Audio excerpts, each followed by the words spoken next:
Is love toxic? Has the red pill and feminists destroying love? I'm going to play a clip from Chris Williamson's podcast with Saadia Khan. And then afterwards, we're going to discuss what's going on. And I'd love to hear about your views too. Why did you get banned on Instagram? Actually, to be fair, I don't know fully, but from what I did some digging, and I found out there was a OnlyFans content creator who felt like I was pushing a narrative that goes against sex work, pornography, and OnlyFans, and so she pulled some strings, managed to get it banned. I also pulled some strings, managed to get back on, but I'm sure with my big mouth, I'll get myself in trouble soon. So I'm going to make a vow, and I'm glad you're here to witness it. I'm going to try and stay out of trouble because I don't want to lose my Instagram. It's actually a really great platform. Okay, well, we'll see how you get on after today. Yeah. So one of the things I've noticed recently is this sort of widespread belief that love it's toxic. Mm-hmm. Why do you think these sort of modern representations of female stories are so devoid of love? You know, looking at the Barbie movie, there's these previews of the Snow White movie coming up. Rachel Ziegler doesn't really look like she's pro-love. What do you think's going on? Well, I think the demise of marriage and long-term relationships, what that means is with relationships, a bit like when you watch a movie and the whole movie can be great, but if the ending is shit, we'll say movies are shit. That movie was awful. Similarly, if the ending is fantastic, you'll say that whole movie was great. Usually the people pushing this narrative have just come out of a negative relationship. So they define the entire course of love and the entire course of relationships by their particular ending. And if the ending was terrible, love is terrible. And they label it like that. And they also like to run with the narrative that my ex is a narcissist. It's their favorite phrase on the planet at the moment. What that does is kind of devoid us of the responsibility in causing that toxicity, blame it on someone else, and then blame love as a separate entity as a cause for our pain, when really it's our behaviors.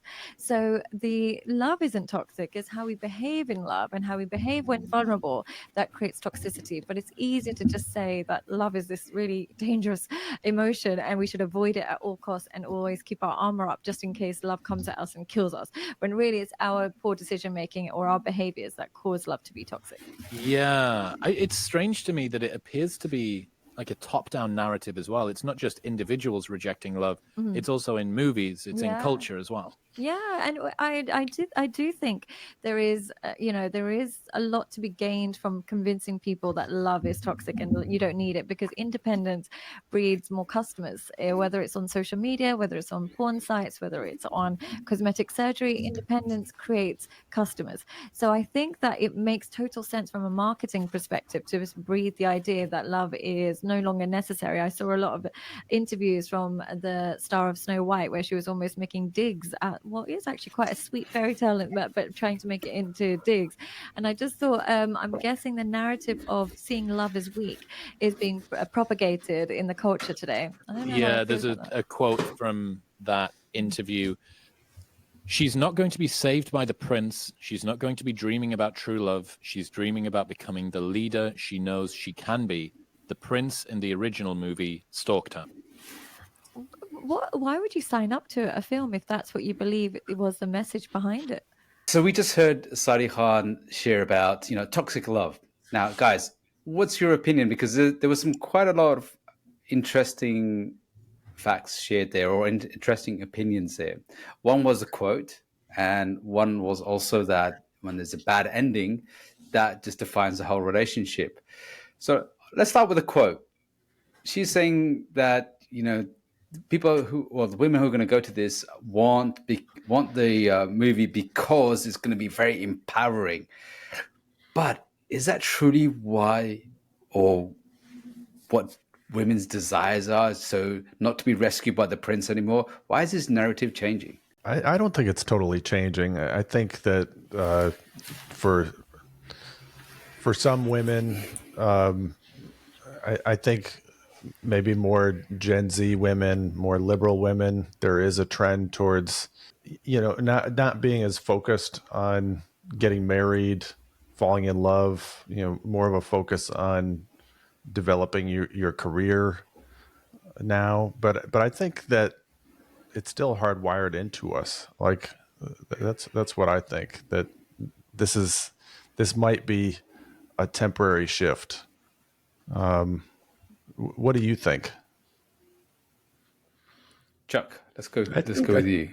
Yeah, I think that video brought up a couple of things for me. One is that I think when you're younger, when you're in your 20s, 30s, and even in your 40s, you think you know it all based on a single experience. So if you go through a relationship and there's a breakup and it's not good because, breakups typically aren't good. There's basically a death that happens, and then you experience grief probably for the first time in your life. You suddenly throw the baby out with the bathwater and say, all relationships are toxic. Therefore, I shouldn't ever get into a relationship again. And I think as you get older and you get more perspective and you start realizing that, there's just seasons of life, there's going to be, and we talked about this before, that every relationship is a lifespan. At some point in the relationship on a long enough timeline, somebody's going to leave. And that means somebody's going to get hurt. You're going to grieve about it. So I think when you're trying to protect yourself from pain, it's easy to villainize the thing that caused pain. So therefore, love, relationship, that kind of thing. I also feel like this, the line at the end where the prince was stalking her, this idea that in the old fairy tales, it wasn't about pursuit. It was about stalking. It was about like, I'm going to, victimize her in some way. And I think that, again, if you experience that in a relationship where maybe you're attracted to somebody who's got some personality disorders, and then suddenly, we make the sweeping generalization that all men are this way. All men are stalkers. All men want, to pursue, bet a woman, and then leave her. And I think that's when you start throwing out generalizations like that, that's the slippery slope downwards to villainizing, one thing. And we see that happen a lot, whether it's politics or love or whatever. It is true. It's one of those things now. I think what I'm seeing is there's a lot of people have voices now. So what's happening is when they made a movie, they weren't making a movie. Well, I see how they were making movies before was for the audience. What will be compelling? What will be moving?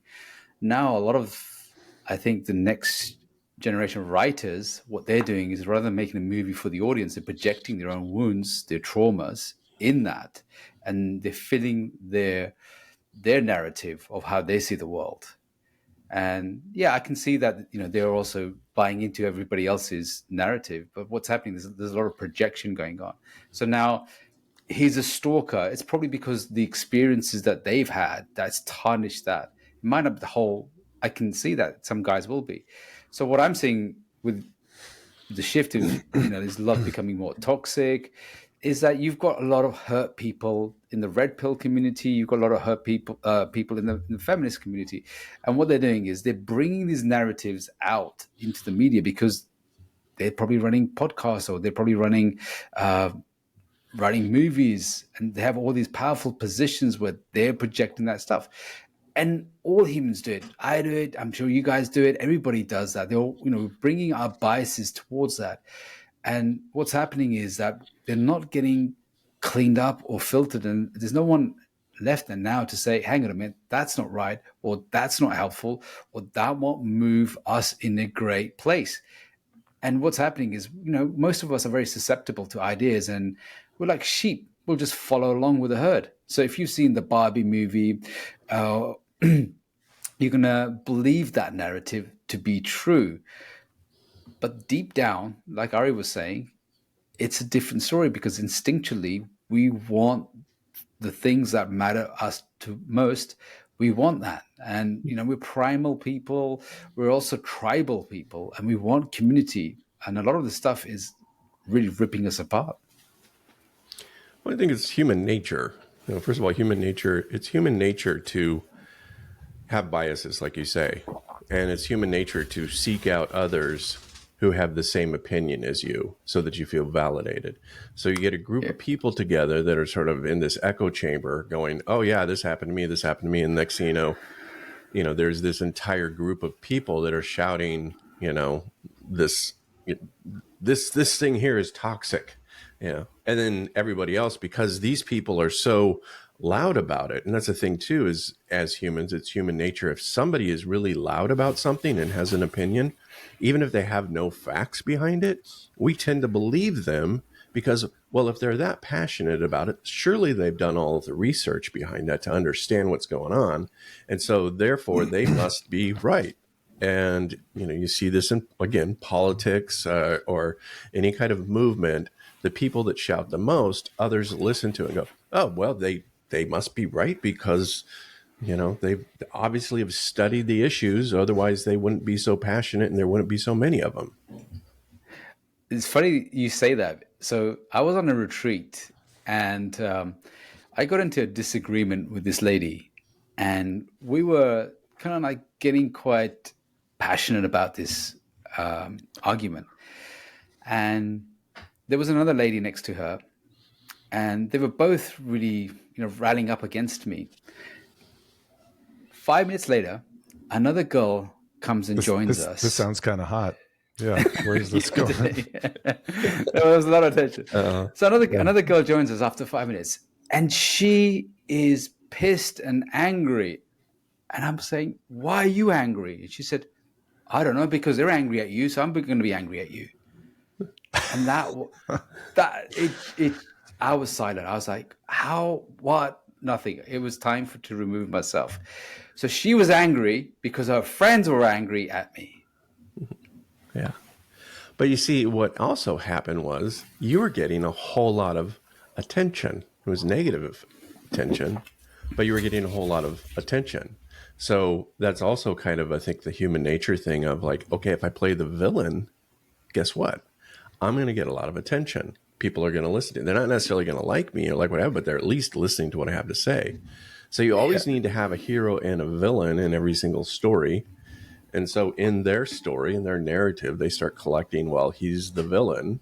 Therefore, we all come against the villain. Again, human nature to do something like that. So the thing is, none of us really have free will. None of us really have like the ability to make, like, so much of our behavior is based on our nature. It's based on our mammalian brain, our primal brain. Yeah, of course. And so we tend to think of it as like, oh, well, I've looked into this thing here and I know, and therefore I'm going to, you know, preach that this is the thing. But there's always counter arguments. And so it's just, again, human nature. I think it's a good thing that women have full choice, at least in Western cultures now, to make decisions for themselves. It's a good thing, but I think it might also result in overcorrections, you know, and people, women making decisions, you know, just so they can be independent as opposed to actually digging into what feels authentic to them. Does that make sense? Yeah. Yeah, she was talking about independence as you watch the podcast, bro. And the narrative was that the more independent you are, the more profitable you are for businesses. So independence makes you, first of all, I see being very hyper independent or very independent is unnatural because we're tribal beings. We lived and we work and we function as tribes. So now when we are independent, and I always believe this as well, and Saadia was saying this as well, that when we're independent, then we have more mental health issues. And because when we have more mental health issues, we go and spend more money. You know, we're buying medicines, we're buying things to fill that void. So therefore, you can understand that making us fight each other, being separate from each other, it's incredibly profitable. I need to buy a new handbag, or I need to buy a sports car, or I need to buy this or that because I'm filling that void up. So the more independent we are, the more lonely we are, and the more disconnected we are, the more we'll not be able to grow and heal. I don't know if I buy that, because I think you can be someone who is married or coupled and still be very materialistic, trying to fill yourself up with things. I don't Because think you're lonely, right? Because you're lonely. you could be lonely in a marriage. I just think there's a cultural emptiness. Capitalism. We live in a capitalist culture. It feeds the empty self. We need an empty self in order to sell things. But I don't think it's limited to just people who aren't coupled. So is it that because thought I had was that there's not an encouragement to have more family values, to have more connection, work on each other, work with each other, learn how to manage and overcome conflict, learn how to, listen and have those ideas. So right now they're saying, get into a relationship or be independent, but either way, you're going to be miserable. So I haven't completely formulated this thought, but now what I can understand is being independent. You could still be in a relationship, like you said, but the idea is there is so much against, or there's a lot of social media content, which is, and I bought into this as well, was anti-men, anti-women, or anti. There's a lot of anti, what you call narratives that are running, the stories that are running, and there's a lot of content which is dividing us rather than uniting us. For sure. There's big money in that. Yeah. And I think that's what it was. It wasn't about just independent, but it was dividing us, which is more fun, more money in this. Which makes you completely dependent on the media and the story you're being told instead of really having choices. You don't really have choices. I mean, freedom in and of itself is the ability to choose from a lot of options. When you don't have options to choose from, then you don't have freedom. So if you're wanting independence, probably what you're really wanting is choices. I want to have more choices, which is freedom. But the reality is that what happens is, because of human behavior, we choose the same thing over and over again, hoping we're going to get a different result. So we're actually, the idea of, I think freedom, the idea of freedom is a great idea. And when we feel like we have the ability to choose, that makes us feel better. But look at most people and they end up choosing the same thing over and over again. So is that really freedom? Are you saying like we may have more choices, but we don't necessarily have more agency because we're not conscious of our own patterns? Because because we're being led, so a loud group like this can start shouting that this is the truth, right? And so people start listening to it. And so are they really testing that out for themselves, or are they just listening to a bias of a particular group? And so do we have agency to change? Okay, that's one topic. But I think that if you're going to get into conversations around,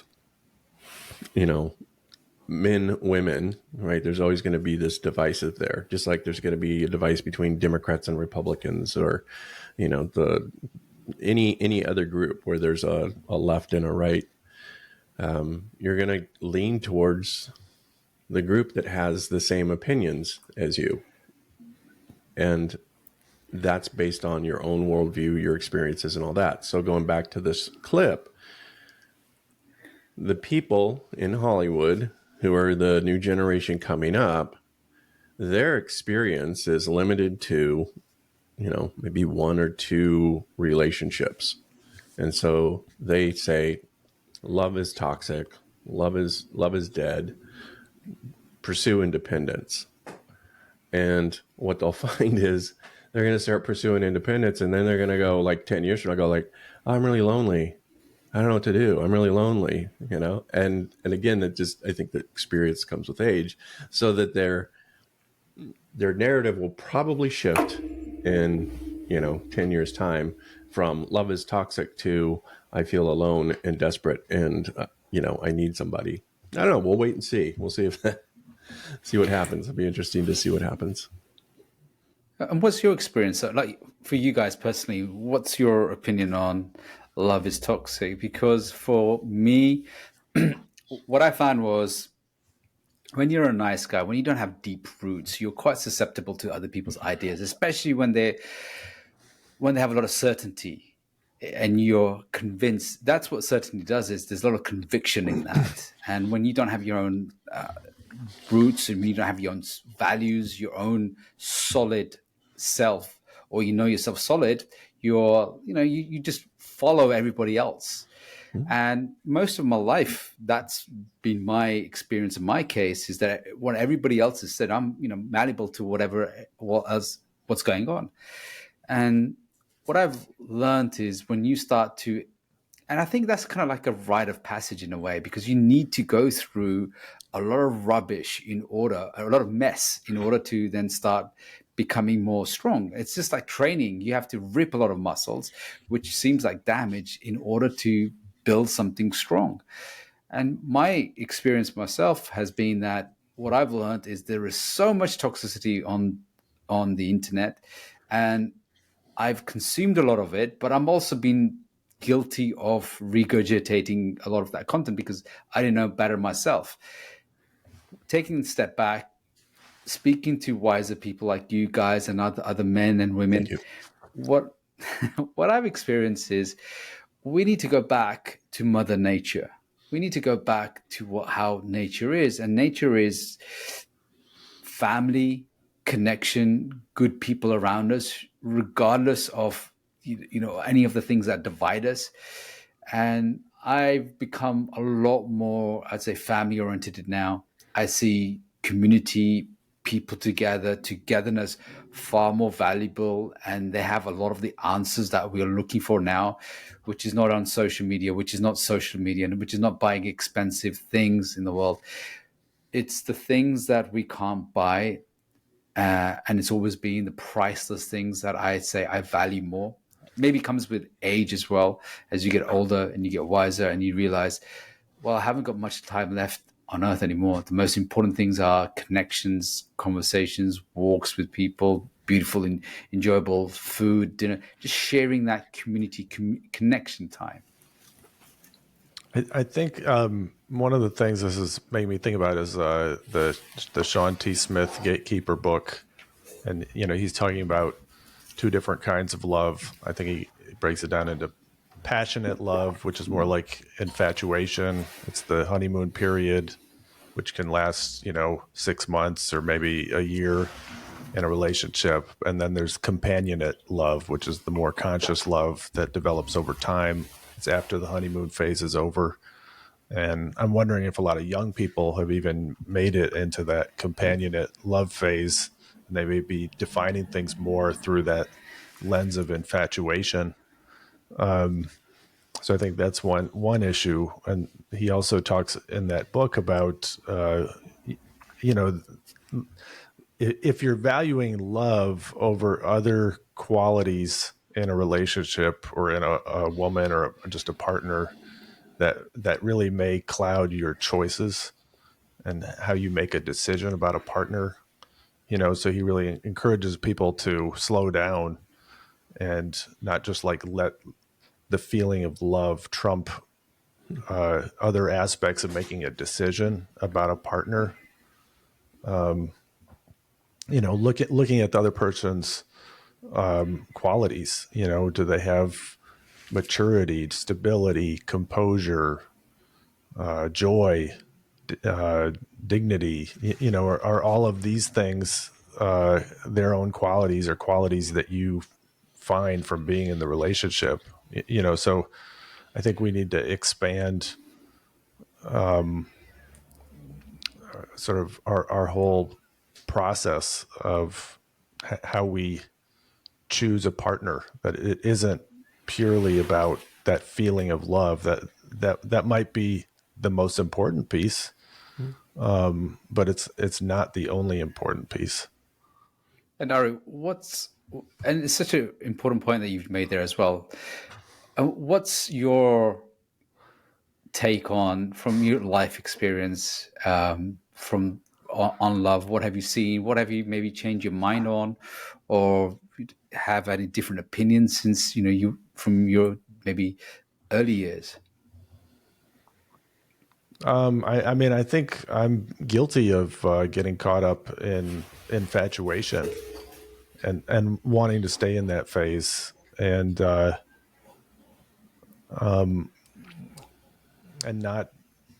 really thinking about other aspects of people's character, and getting just stuck on the attraction and the infatuation and being kind of addicted to that. So that's something that I can relate to. It's only been in the last couple of years that I've really started to evaluate someone's character and raise my own standards for that.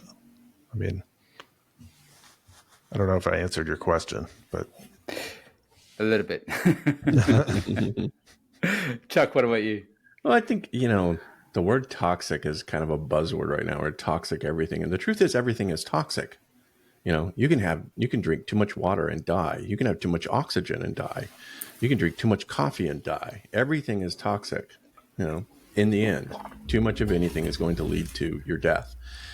And so death is painful. So if something's painful, then it must be toxic, right? So we avoid things that are toxic because they're painful. And the reality is like, yeah, if you have too much love, I mean, in terms of like you're so engulfed in somebody else's life and so attached to them, and that you have no identity of your own, and they leave you, it's going to hurt a lot, and that's going to feel toxic. It's actually going to feel like a death when that happens.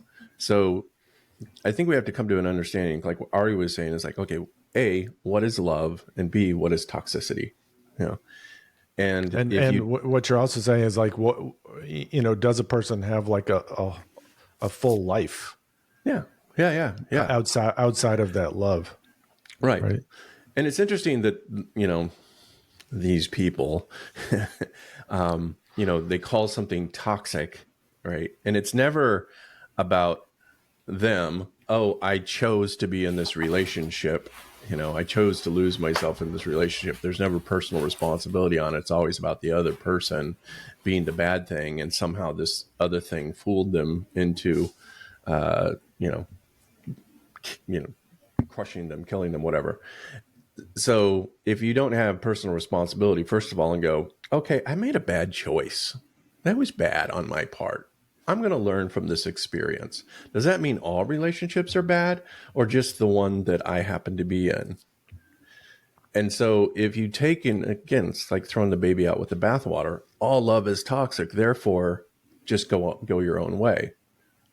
And I think that that's a real immature way to look at things. And like I was saying, a relationship is an organism. It has a beginning, a middle, and an end. And whenever you have a death, it hurts. That doesn't mean it's toxic. It just means that, for example, you can play safe your entire life and just live in a cave, but like you didn't have any enjoyment, you didn't have any fun, you didn't have any connection. And I think that, you have to have the pain in order to know what you have, and if you look at it strictly as a transaction, what am I getting? What am I giving? What am I getting out of it? And it doesn't, and the scales don't balance, you're going to feel like there's this unfairness to it. But if you realize that in life, and every philosopher, theologian, psychologist, social studies, all that stuff, we're all trying to figure out what causes pain, and then how can we avoid pain. The first noble truth of Buddhism is life is suffering, and that when we suffer, we also then have a counterbalance of pleasure. So what's the advantage of getting married and getting your heart broken? Okay, you'll never know a greater pain, and you'll never know a greater pleasure. but you have to have the pain with the pleasure. Doesn't mean it's toxic. It just means, yeah, it's going to hurt. Grow up. Of course. Yeah, of course it's going to hurt. Yeah, absolutely. And one of the points from the podcast, she said that how it ends defines the whole relationship. And I've had that experience where I've had a really awesome, say, relationship, and near the end, the relationship was expiring and it was getting difficult. And when that relationship ended, and when you have that conversation, it's like tarnished the whole relationship with just the bitter ending.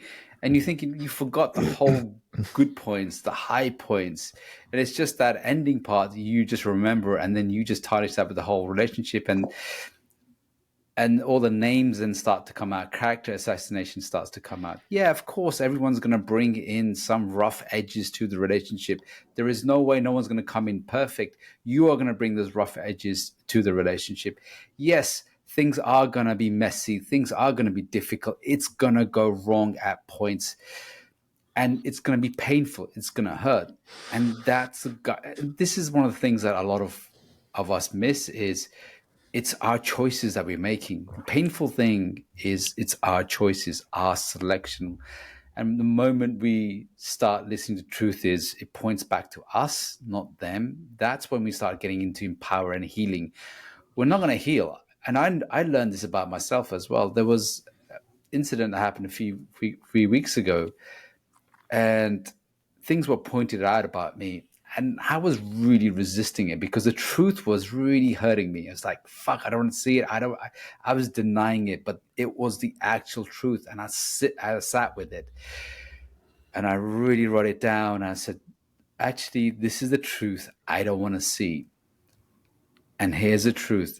And I allowed that pain to really guide me and to heal me, to elevate. And I had this mindset of, I want to use this pain. I'm really going to use this pain for good. Mm-hmm. I'm not going to hide from it. I'm not going to deny it. I'm going to use this to elevate. And I spent not a few hours, I spent days using this energy. And it was one of the most profound, beautiful things. And it brought me back to Rumi's quote. And Rumi's quote was, you have to keep breaking your heart until it opens. You have to keep breaking your heart until it opens. And that's what was my journey. I have to keep breaking it. And it was beautiful because I used that to open and to bring in, I would say, something so valuable in my life. I am so grateful for that experience. It was a horrible experience to go through, but it gave me just incredible gifts because I had to keep breaking my heart until it opened. Yeah,